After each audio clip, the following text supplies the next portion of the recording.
Well, good morning, good afternoon, good evening, friends. Thanks for dialing in. Happy Wednesday to all of you, wherever you are. Here with another live stream. As always, gonna go through market updates, see what's happening in the news, see what stocks are moving, what the crypto markets are doing. And yeah, despite the maybe provocative title or thumbnail of this live stream, don't worry, I'm still not selling my Bitcoin, but obviously I just want to go through and see how the markets are doing. Obviously they are quite dynamic these days, so I think it's quite interesting. A lot of excitement in the markets, which is good. It makes it more fun to look at them rather than if they're just moving sideways. So definitely some interesting times there. And then in the end, as always, also if we have some time for some Q&A, so feel free to drop your questions already in the chat, and then I'll get to that at the end of the live stream, and then I'll see which ones I can manage to answer of those. Already have some people dialing in. Jason is from Greece, hi. Luke as well, great. Thanks for becoming a member, really cool. Good to have you on board. Right, with this, let's have a look. First of all, guys, tomorrow we have Thanksgiving. I believe that means we have no stock trading in the US, so don't worry in case you see that. It's a public holiday, obviously, and I do hope if you are from the US, your dish looks better than that. But anyway, happy early Thanksgiving, I suppose. Right, with this, let's jump into the crypto markets to start things off. And obviously, as you see overall, we are still very much in the green, which we like to see. Let's remind ourselves, right? When people were panicking the last few days, when Bitcoin was recessing a little bit, right? I mean, we're still up 126% for the year, for the 30 days, almost 40%. I mean, still crazy number. Yes, of course, unfortunately, we did not pass the 100K mark. I was hoping for that to happen. But at the same time, guys, you need to keep in mind that obviously, a lot of people, they have sell orders already in place, right? On exchanges and so on. A lot of even ETFs, a lot of people have sell orders, meaning if a price of a certain asset, in this case Bitcoin, was to hit a certain level, in this case 100,000, it's a just psychological mark. There's a lot of selling pressure. People want to take profits, right? And obviously that's what happened here. And sadly, we haven't quite hit it. I think it was just literally very shy of 100K. But again, the recent spur in price has been absolutely phenomenal. And that's before Trump even comes to office, right? So we have a long way to go, I believe. A lot of good policies coming our way and the crypto way, Bitcoin way, of course. So I think we're still going to see a lot of price movement upwards in the coming years. But we have to be patient, right? Because some people, they just have no patience. That's all about long-term investor. I'm a long-term investor, right? In a way, I was always upset that it increased in price so much because I like to dollar cost average. And I usually buy at least my ETFs right now every single week. But even in the past, my Bitcoin quite regularly, maybe not every week, but then every other week or so forth. But when it increased that much, in such a short time, it's almost hard to dollar cost average because, you just kind of you want it to calm down a little bit again, and I think it's actually a healthy thing what we're seeing over here.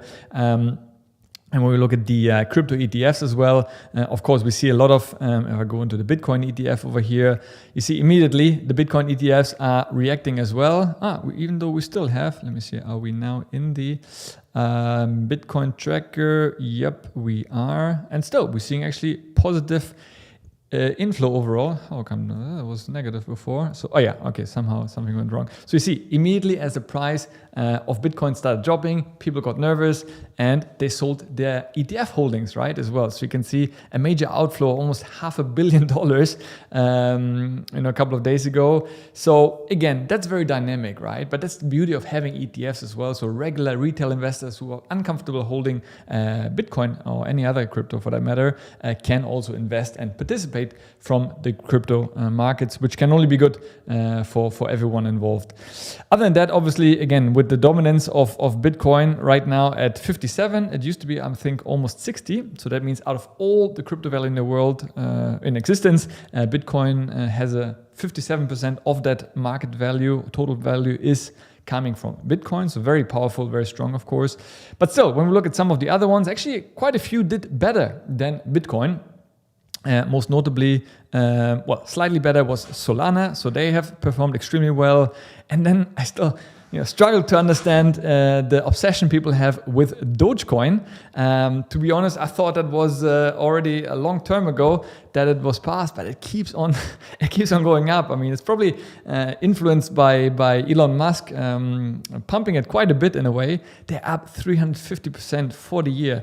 But honestly, I can't say I'm feeling bad missing out, because I just can't imagine seeing myself putting, let's say, $10,000, euros, pounds, whatever, into that coin. I just can't bring myself to do that, right? I want to invest in things I understand. And while it's nice to see the growth, and if you bought some Dogecoin, credit to you, well done. But I just wouldn't be able to do that. And so, but interesting to see. Plus, of course, we have a couple of other coins that have done rather well over the time. But yeah, I'll continue to just focus on Bitcoin. Again, I understand that, I like it, and I think we're still going to see quite a bit of appreciation of that going forward. And again, a chart I started showing last time already. And at that time, Michael Saylor, the CEO or the founder of MicroStrategy, was doing his last buy at 88,000. So that's basically all his Bitcoin buys. And his recent one now was actually at $97,000, right? So when people write me and ask me, Kai, should I still be buying Bitcoin? I say, well, nobody knows the price of the future. But if Michael Saylor, one of the smartest guys in cryptocurrency, and his company is the biggest holder of Bitcoin, private company, well, there's a stock listed company, but a company, not an institution, a company in the world, they have the most Bitcoin. I think now is 1.4% of all the Bitcoin in circulation is owned by MicroStrategy. They bought at 97,000. So you can imagine, right? I mean, you would say it's almost at the top, and it is, right? It's an all-time high from the time he bought. And when was it? Actually, I think 2 days ago. He obviously lost quite a bit of money on that. You see his P&L, he's down, what is that, $50 million? Some crazy numbers. Obviously, it's a huge number that he's buying.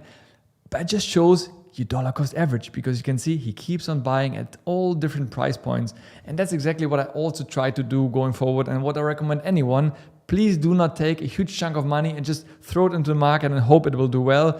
It probably will in a number of years, but it may not be the best strategy, because we will definitely see further corrections along the way. I wouldn't be surprised if we are, obviously see some correction. I don't think, and I don't hope, we go back to levels we had over here when we had 40,000 or even less, right? Not so long ago. When was that? Back in 23, 37,000. So, I could easily see that we go, to 70,000 again, sort of as a price floor, so to say.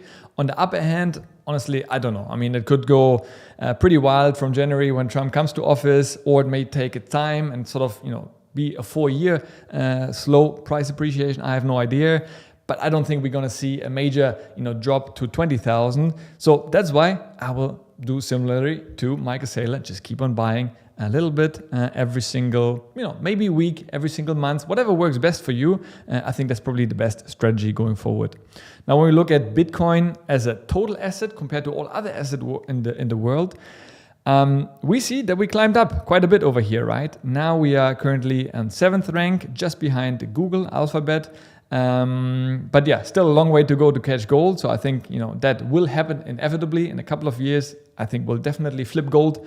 There's no doubt in my mind that we are living in an ever more digital way and life. So eventually I see Bitcoin definitely flipping gold.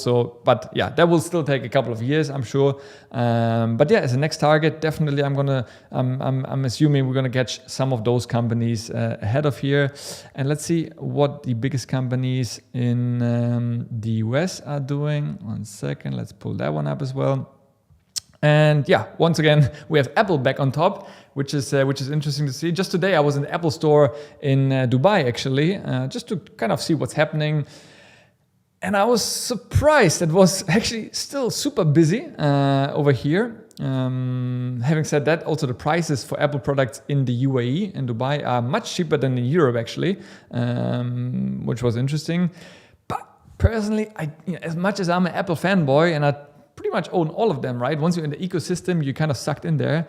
But I just don't see the appeal of Apple. Like generally the last, few products they came up with, there was nothing revolutionary. So I'm really hoping for them to do something cool again, because I mean, if they just continue to iterate with small, buttons and small minor changes, I think they're really going to lose their edge, right? And when we look at the price of Apple, let me pull that up over here. Still, with all that, they've still done extremely well, to be fair, which I would have not expected given their lackluster innovation over the last few months or so. But year to date, we are up 26%. I mean, look at that. It's just unbelievable, right? So even from here, when you bought in April, we are talking about an increase of 38%. I mean, which is just absolutely mind-boggling. Despite all, my opinions that I have of Apple and their lack of development, they still seem to be doing extremely well. By the way, guys, I'm here on Lightyear, which honestly, I've just started recently using on the web version. I always use it on my phone, which is a very nice app. But on the web, it's probably one of my nicest interfaces that I've seen, when you can just drag around here, you see the increase during a period. And by the way, if you do, you see immediately how the color changes. So I just love it. It's so visually pleasing. It's not too overwhelming. So I'm definitely going to be using that more in the future to also show you some stocks. And we'll go through this in a second, some other stocks there as well. Right, let's have a look also at European companies to see how they're doing. And here we have some, obviously still Novo Nordisk at the top. I remember they said it makes up like, I think 20 or 30% of Danish GDP. So it's a Danish company. They came up with this Ozempic, whatever they call it, that weight loss drug, where you basically take it and somehow mysteriously you start losing weight. It just sounds a bit too good to be true for me. I'm wondering what will be the long-term side effects of that. But anyhow, be it as it may, obviously it's a very successful product. And it's probably their blockbuster product at the moment, and the market capitalization still in comparison to obviously what we saw in the US, where we talk about trillions, here as the biggest European company, we're still less than $500 billion, right? So still a long way to go to catch up to them. But still nice to see that obviously they are doing quite well. LVMH, the luxury company conglomerate from France, hanging in over there. But all for the day, they are down quite a bit. We have SAP, ASML. So the usual players. But once again, just as a reminder, when you look at those companies, which of them are truly innovative, right?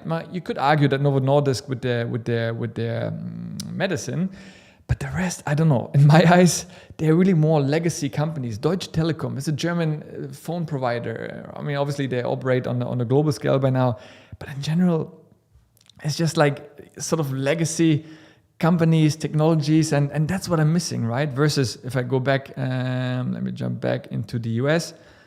I mean, most of those top companies are all tech companies, right? So you see the difference. And, honestly, I believe the future is going to be more tech than fashion, right? That's just, like it or not, but that's just how I see it. And obviously many investors would agree as well. So let's see how that turns out. But we've seen, I had one article here on second. When we talk about European company, there was one very promising EV startup called Northvolt from Sweden, I believe they were. Well, they just filed for bankruptcy. They were really actually expected to come up with a new battery innovation and so on from Europe. That would have been really, really great. And Volkswagen had a big stake in them as well. But sadly, they could not compete, obviously, due to the price pressure from China. And unfortunately, they had to close shop. And that's just, it just keeps on happening, right? So that's why I personally, as much as I would love to invest in European companies, being a European myself, I just don't see on a broad scale. Maybe we have some individual companies that have potential. I'm not saying we have none. We do have some promising companies and unicorn companies, but on a broad scale overall, I just don't see it, right? And when we go through the indices over here, I mean, that's for the day, obviously, worldwide, but let's look at some of the European ones. Well, most of them are just kind of hanging in there, but they're definitely trailing in terms of total performance, always the US, right? And you can say that historic performance is not a guarantee for future returns. I totally get it, right? Just because the US did well in the past doesn't mean it will continue to outperform in Europe and other places in the future. But then again, at least I would need to see something, any of those markets from Spain, from France, from any of those European companies that really have strong potential and strong companies and technologies that are unique, where they have a strong advantage over the US. And again, please write in the comments if you see those, and not just one company, a number of those, right? And I personally don't. And that's why I continue to invest in terms of ETFs in the US. And I know it may not be for everyone. I totally get it. And I think there's still a point for having some European companies. I totally get it. But yeah, for me at this stage, definitely I would be refraining from doing so. Right, in terms of, but to be fair, even the US today is down quite a bit. S&P down 0.5%. And we'll see in a second. There's a number of companies that are pulling it down, and especially the Nasdaq 100 down 1.25%. And I'm happy I bought today, actually. I was supposed to buy, as I said before, I buy my ETFs every single week, usually on a Monday. But on Monday, it was quite green on that day. So both my ETF, S&P 500 and Nasdaq 100 was in the green. So I postponed it until today, and I had a feeling when I woke up and I saw the European markets trending down that the US would also sort of trend down a little bit. So I did get a little bit of a discount. I bought it a bit before, so I think I was down by 0.5%. So I still, was in a good position to make that buy. And today I only bought Nasdaq 100. Usually I split between the S&P 500 and Nasdaq 100, but since the Nasdaq was down much more than the S&P today, I went all in on the Nasdaq to kind of capitalize a little bit on that. In terms of stocks, let's have a look at some of those. Why we're seeing the reds in the S&P and Nasdaq? Obviously, I mean, look at that. Nvidia down 3.28% in one day. That's quite a bit. Let's pull it up over here. Nvidia, why are they down so much? Something happened there. I don't think they have earnings. Yeah, but that's a major correction over here. I mean, of course, let's not forget that for the month, let me pull that up. Maybe let's say for the year to date, we're still up 175%. So it's still, if you've been an Nvidia investor, you had some nice times. But yeah, there's a bit of a reset. Obviously now a lot of other companies, even Amazon, I think recently came out, should be here in the news, that they're going to be investing quite heavily into their own sort of chips, right? As a competitor potentially to Nvidia. And what is this one? I believe, obviously those tariffs, we'll speak about this in a second, that Trump alluded to, that he will start hitting various countries as soon as he comes into power.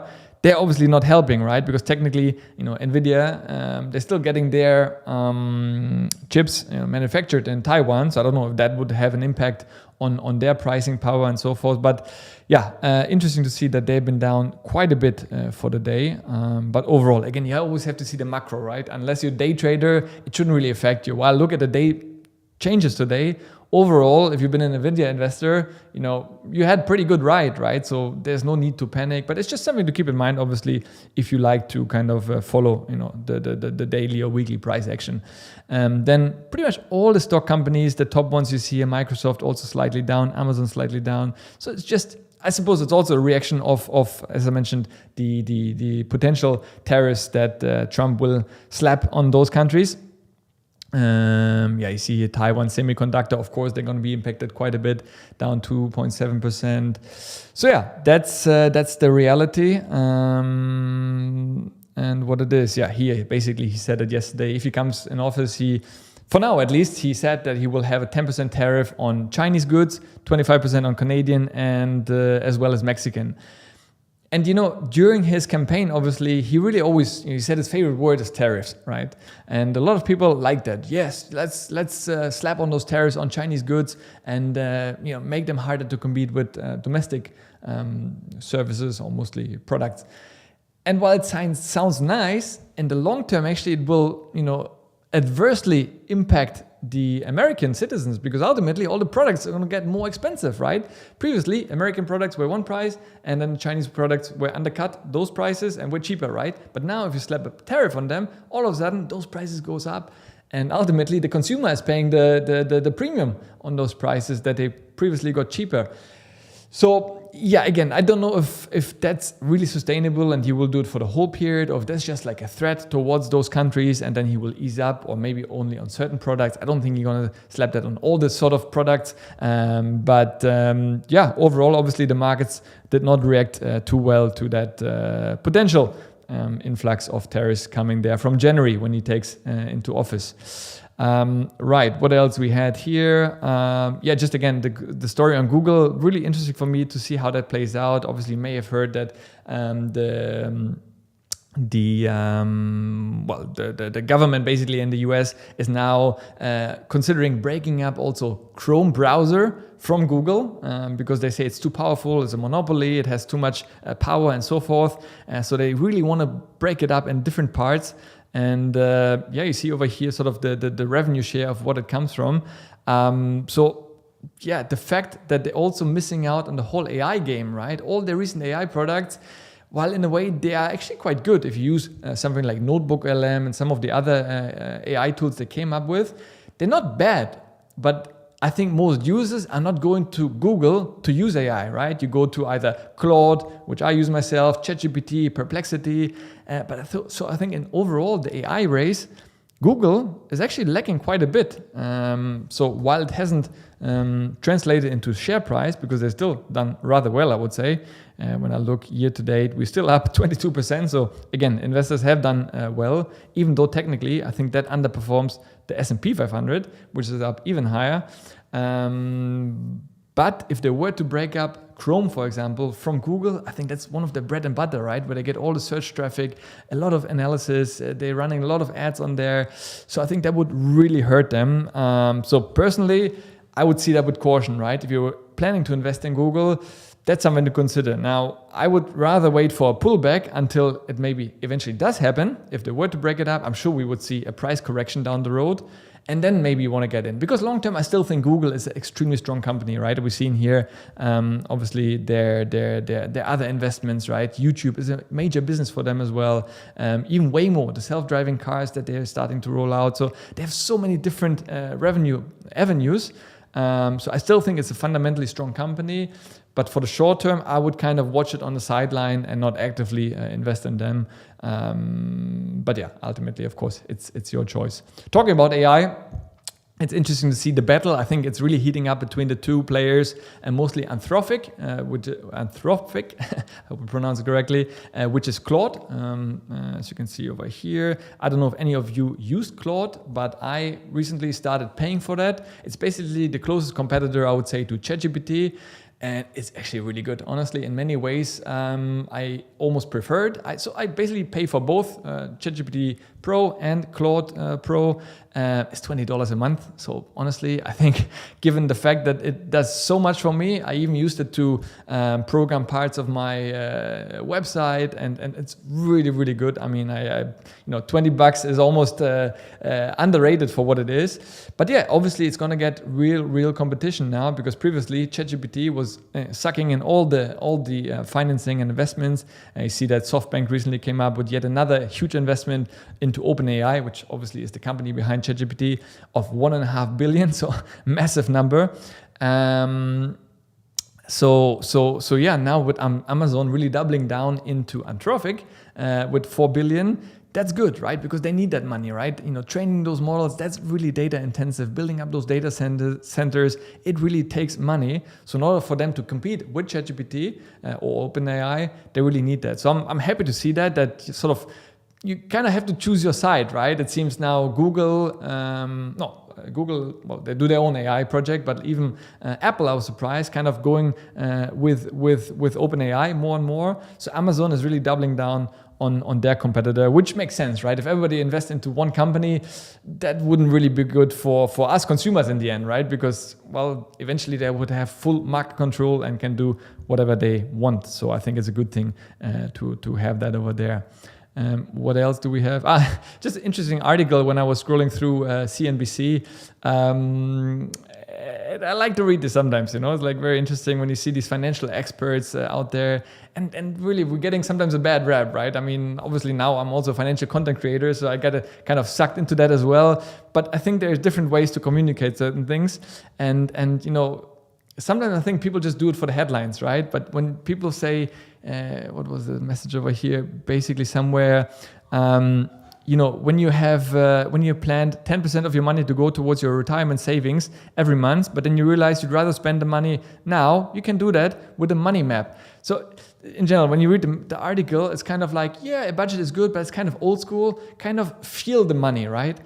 And honestly, it just couldn't be further from the truth, because I genuinely believe, in a way, your financial life is almost like your health, right? You have to be disciplined. You have to take care of it, because otherwise, the way I feel my money, well, it feels very quickly. It wants to go to nice things that I want to spend money on. And all of a sudden, at the end of the month, there's still too many days left while the money is gone, right? So I'm actually a big fan of doing it the other way, to kind of first allocate, have a strategy in place, how much of your money you want to invest and how much of your money you can spend on yourself. Now, granted, there will always be months when, sometimes you spend a bit more, you overspend a little bit, but then other months you should make up for it, because otherwise you quickly end up not investing into your own investments, right? That you set out to be. And then you just keep on pushing it back, and then you will never benefit from the compounding growth over time. That's so key.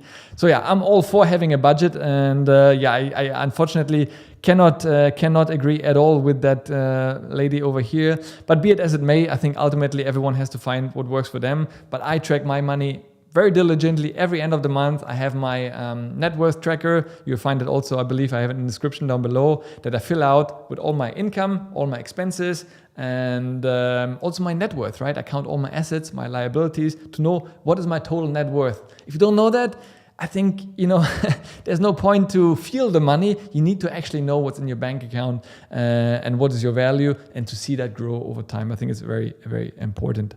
What else do we have? Of course, yes, we have, as of Friday, Black Friday coming up. So I don't know about you. I used to not be a fan of Black Fridays. I thought it's like, oh my God, it's just a random day just to drive commerce. But now, trying to get smarter with my money, not to just feel it, but to tangibly reduce my expenses. I actually started doing a lot of my Christmas shopping on Black Friday. Now, probably a lot of you guys started doing that as well. That's why they have new records every year. But it does make sense, right? While some products are obviously artificially, put up in price just before, so when they do a discount, ultimately you pay pretty much the same. There are quite a few good deals out there. We can really benefit from that. So I think it makes sense to start buying things early.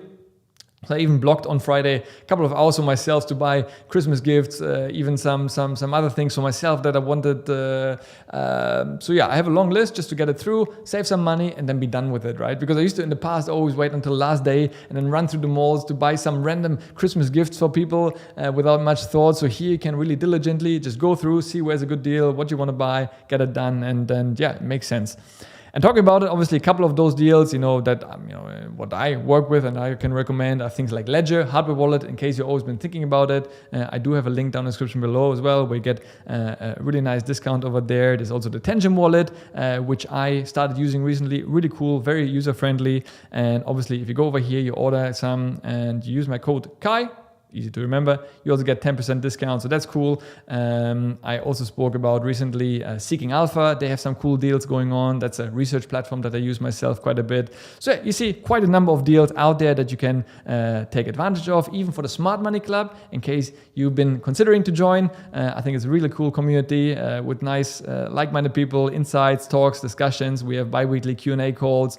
So yeah, definitely something to consider as well. So until next Monday, we do have discounts over there as well.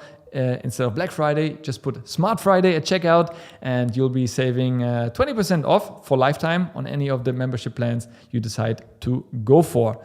And yeah, guys, I think, let me see if we have any questions for now and who is still on board over here. And then we'll take it from there.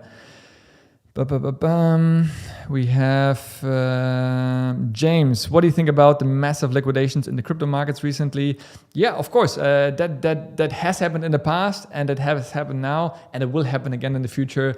Because a lot of people take too much leverage also, right? It's very tempting, right? When you see the markets going up, some people take leverage, meaning they borrow money from the exchange or even from their broker, whatever means of investing they're using. And obviously, once the price goes against them, they get liquidated because maybe they don't have more collateral to add to their position and they get wiped out. So that sort of triggers a mass exodus, which is surprising though at the same time, because we haven't seen a massive price correction, right? Yeah, we went from almost 100K to, I think at the lowest back to 92 or something. I wouldn't call that like a major price correction, but you can just see that people got too greedy. They leveraged too much. And well, that's the price you pay for it. So that's why I personally never take leverage. I only use the money that I can afford to lose. Worst case, if my Bitcoin holding goes to zero, well, that will be very painful because now it's quite a nice amount. But, I'm not going into debt or it's not going to change my life. Whilst when you have leverage, in certain cases, you might really run into problems, right? Or if you short, right? If you bet on falling prices and it goes against you, your loss can be infinite technically, right?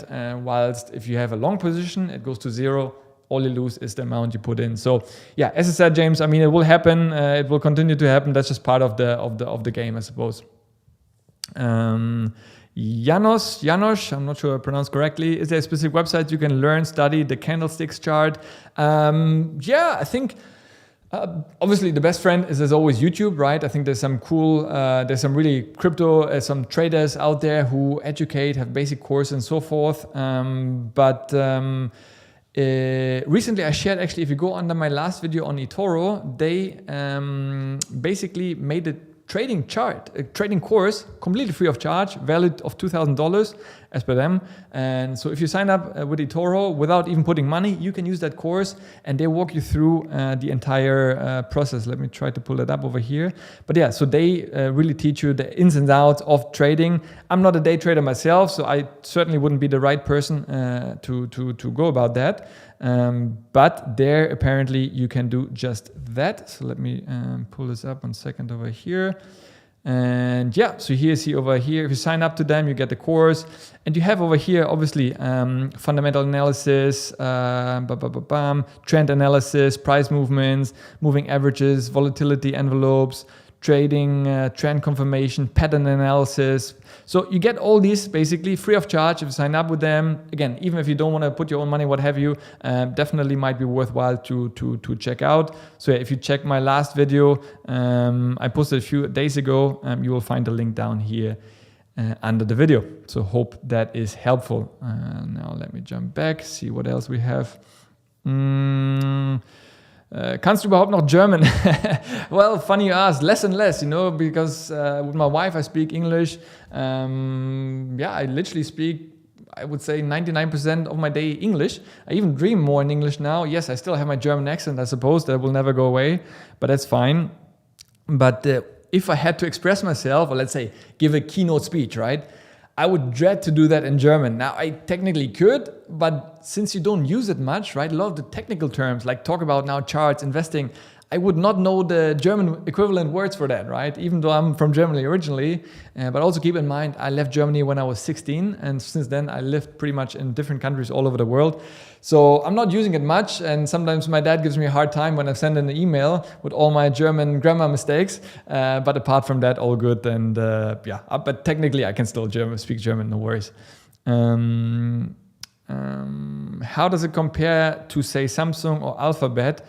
Not sure what compares there to Samsung. I've seen Samsung really being hammered in recent times, which is rather surprising. So certainly not a company I'd be investing in, Samsung.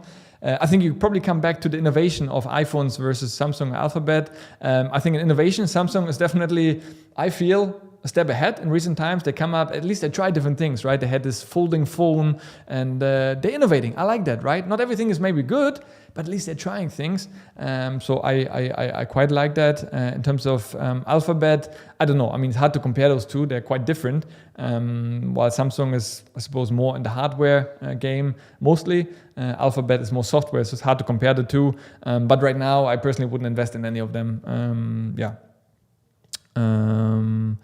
Lujo, I saw the marathon you ran. Congratulations, no better investment than your health. Absolutely. By the way, that was not my marathon yet. That was a 10K. It was the Dubai run. So it's the biggest run in the world. There was 278,000 runners, which was absolutely crazy. It was more like an obstacle course. So I was running over all the various people because I think 90% of people were just walking and taking selfies the whole time. But I did what I could. I was happy with my time. It was a new record. So yeah, I was hoping for it to be even faster, but it was fine. The real marathon is going to be in January. So I still have a bit of time to train for that. Doing what I can. I'll try to exercise pretty much every day now. Maybe force myself to take one day off. But yeah, in general, I agree with you. Investing in your health is probably the best investment that you can do. Yeah, Fred saying that's probably just Trump tactics. He's not really implementing those high tariffs. Honestly, it could well be, right? I mean, he has a track record of just throwing some random ideas out there, see how the markets react, what sticks. Some of it he might implement in a toned down version. Maybe instead of 25%, it will turn out to be 10%, and then probably not on all products. That would be just crazy. But then maybe selected products. And I think there is a place for tariffs, right? I mean, I get it, right? Certain industries, they might have to be protected, especially if it's a young industry, to shield them from competitors and so forth. But just a blanket tariff across the board, I just don't think it really makes sense for that country in the long term. It's not the smartest way to go about it. And we've seen in the past that usually that doesn't really lead to economic growth in the long term. So I agree with you. He probably will revise quite a few of his statements and proposed policies. Even we've seen that already with some of the potential hires he made. A few days later, they changed some of them already. So I think we'll still see quite a bit of that going forward. Perplexity, definitely a good one as well. Yes, you can use it with Revolut. That's really cool. If you have Revolut on a paid plan, I think in premium and upwards, you get Perplexity, which is really, really cool as well. Even though I'm still paying for Claude and ChatGPT separately, I like AI. I use it a lot, so I'm happy to try different tools there. Powell asking, has anything changed considering your preferred exchanges, Nexo, OKX? So no, actually nothing. I still have most of my money now on Nexo, quite a bit. I'm actually now in talks with them. I'm waiting for them to come back sort of with an offer to potentially join Nexo Private. So if they give me a nice offer, because obviously you can have some custom terms with them if you discuss that, especially on the interest side, I would consider sending more of my money on my hardware wallet into Nexo and really benefit from nice juicy interest, right? Especially as we're still in a strong bull crypto market, which I say we are in. OKX, I would only use if I wanted to trade more.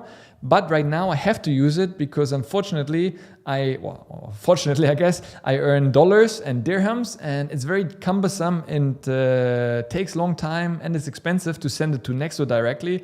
So now I just send it to OKX because here I can deposit dirhams from Dubai. It's instant. It's just locked up for 15 days. Then I can withdraw it, or exchange it to USDT, withdraw this USDT into my Nexo, and then, use it over there for getting interest where I get right now 9.5%. So I send quite a bit more UST today actually into Nexo. And yeah, for now, they're still my two favorite exchanges. What do you think of Trezor?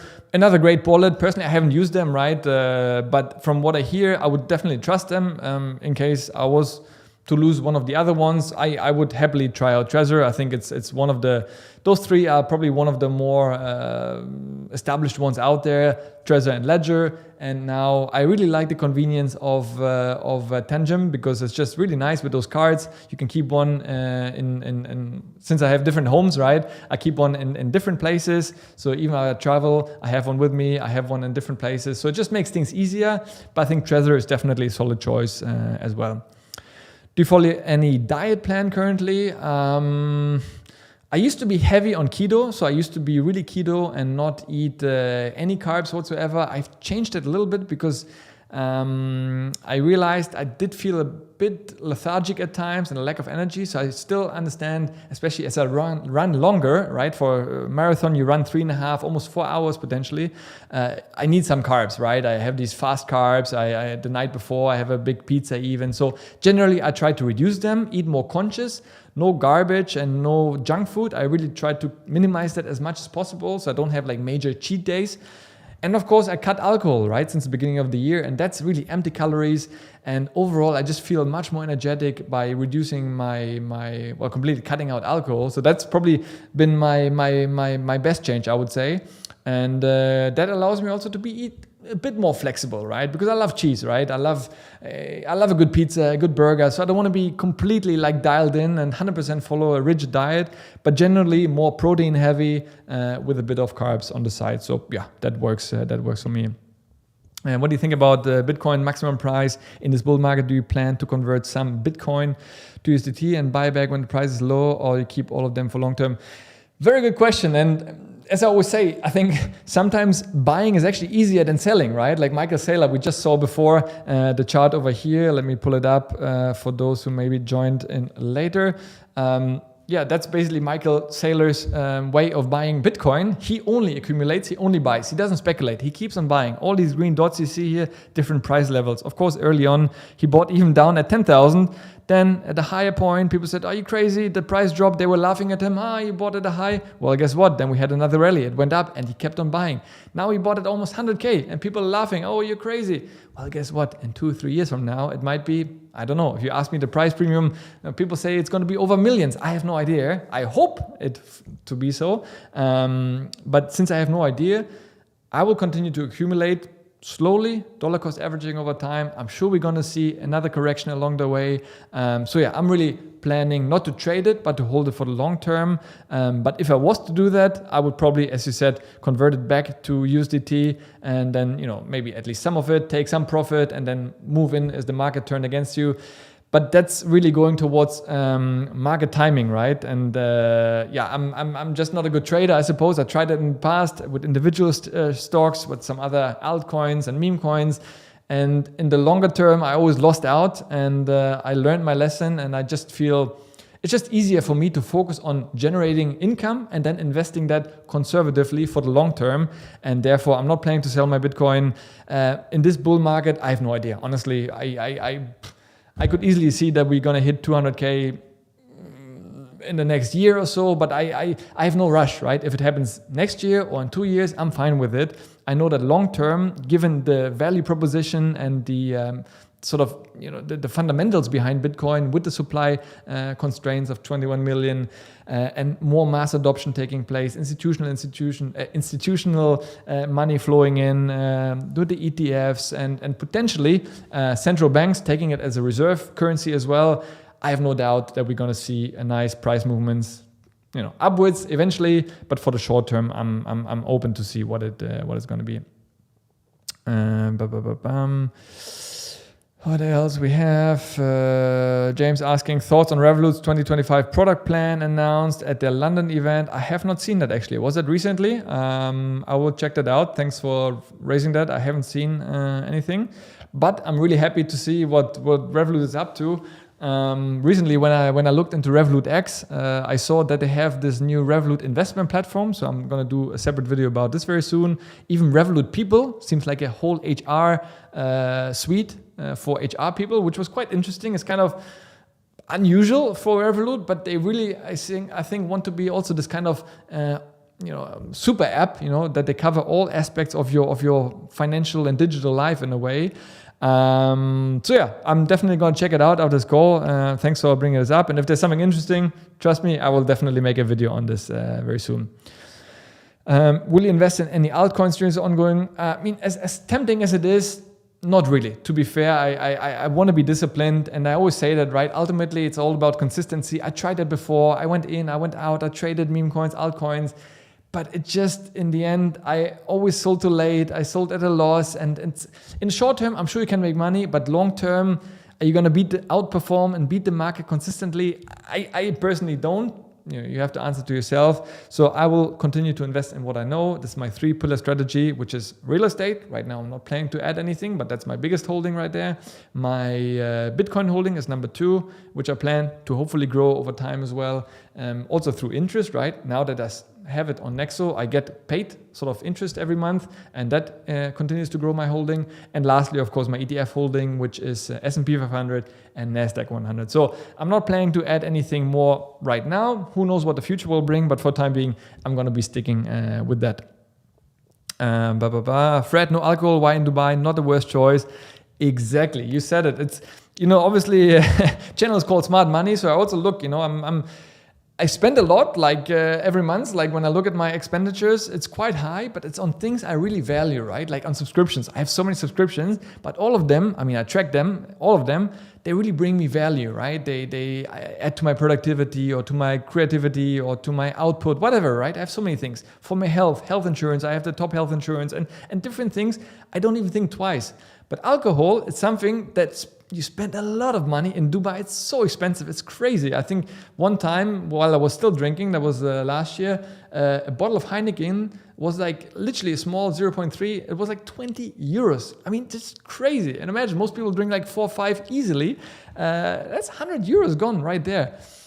So yeah, it saves you money. Plus, of course, it saves my health. And then I can use that money instead and invest it and spend it towards my investments to grow my net worth over time. So yeah, it's a win-win scenario, and I'm really not missing. And here, it's also in a way easier because a lot of people are not drinking alcohol here, right? It's very common for people not to drink, to go out, have a nice time in a restaurant, and you don't feel almost guilty, right? When in Europe you go to a fancy restaurant, you're almost like you're pressured into buying a fancy bottle of champagne or wine. Here, people totally get it if you don't buy that. And I really like that, right? And next day, guess what? You wake up in the morning, you have no headache, you go for a run, you exercise. It just kind of, compounds the positive parts of it. And I'm really not missing it whatsoever. James shared what Revolut came up with, AI-powered financial assistance, mortgages. Okay, that's interesting. Mortgages from Revolut. That'd be really cool to check out. Revolut branded ATMs. Just a few things. Okay, thanks very much. I'll definitely check that out. Sounds interesting. Not sure about the ATMs because in the past you could, unless it's like completely without any limits, because that was actually still crazy. I remembered when in summer we had quite a few expenses for our house that we bought in Lithuania, and I need a lot of cash, right, to pay certain parts. And even on Revolut Ultra, which I am on, is the highest plan, right? It's like, 45 to 50 euros, depending where you are per month.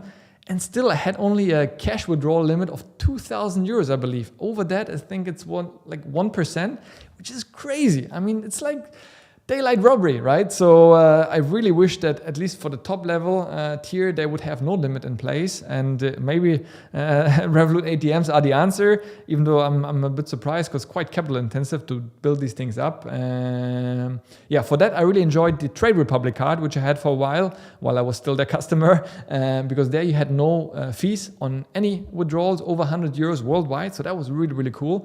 Hopefully Revolut will come up with something like that in the future. So yeah, guys, I don't know if we still have any questions. We're coming up now 45 minutes, so I hope you got some value out of this. Again, let me ask me if you have any questions. In the future, I will do the next live call probably next week, I suppose. So I want to stick to a weekly routine, even though we're coming into the holiday seasons.